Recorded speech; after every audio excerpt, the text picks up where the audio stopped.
Hey, what's going on, guys? It's Gothalion. So, we're here to talk about the new Nintendo Switch and what you might want to know about it going forward and things I'm curious about and excited about. We'll start off with the obvious. I'm a huge Nintendo fan. I've always been a big proponent for the big N, but in recent console generation, they sort of faltered with the Wii U. We can all say that it was a substantial flop. Commercially, outside of first party titles, the Wii U was not a success, in my opinion.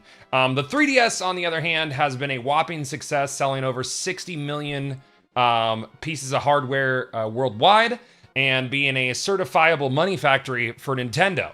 So I think Nintendo took this and capitalized on it, and they're going for a bit of innovation with their next home console, the Nintendo Switch. So obviously it's not the NX. The NX was the code name for it, but that's pretty general. I don't think the Xbox Scorpio will be called the Scorpio, but it's called the Nintendo Switch. And a few things to go over with it. First off, there's a few different control methods.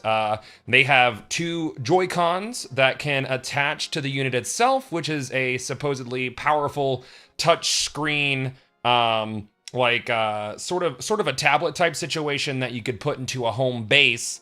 It's speculated that maybe the home base might boost it in some way. Who knows? There's no confirmation on that. That might be a thing. They haven't really released any specs. All we know is that NVIDIA did make the chip for this thing. It is a custom Tegra chip.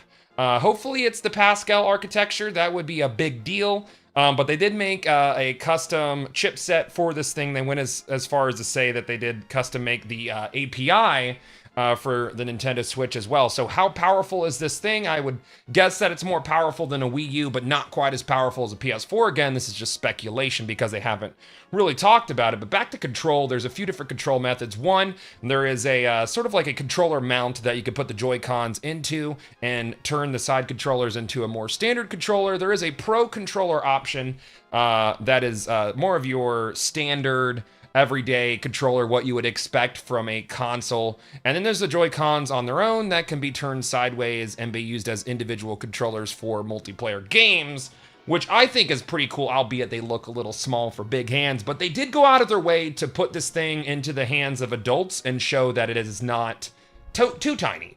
You know, the controllers themselves, they do have R bumper, L bumper, and both triggers. So it does have full triggers and the sticks on all the controllers, which now look to be staggered, which is interesting because the Wii U, and I'm pretty sure the Wii as well, went with parallel sticks, more akin to the PlayStation, but they put them more vertical on the controller, which was always felt really weird to me. I prefer the staggered sticks on these controllers, and they look to be pretty decent build quality on top of that. Outside of that, it does look like Nintendo is getting more third-party support this time around, which is great because the Wii U had dicks for support rolling in.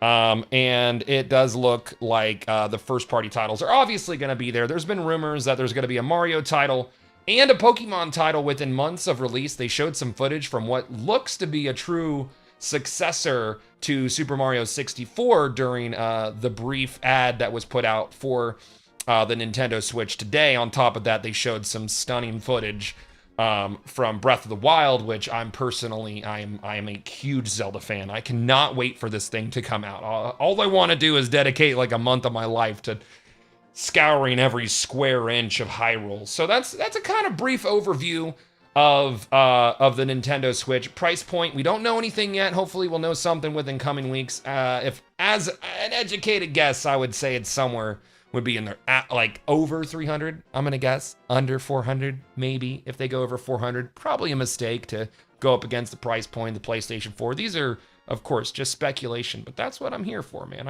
There's not many facts out there, so I kind of just want to talk about some things I'm speculating on. So that's gonna wrap her up, man. Are you interested in this thing? I think it looks neat. I love Nintendo though, so I'm really excited about, taking Zelda on the go or getting a new Pokemon game on this thing and being able to plug it in the dock at home and stream the shit out of these games. So very exciting, man. And I'll see y'all back in the next video. Peace.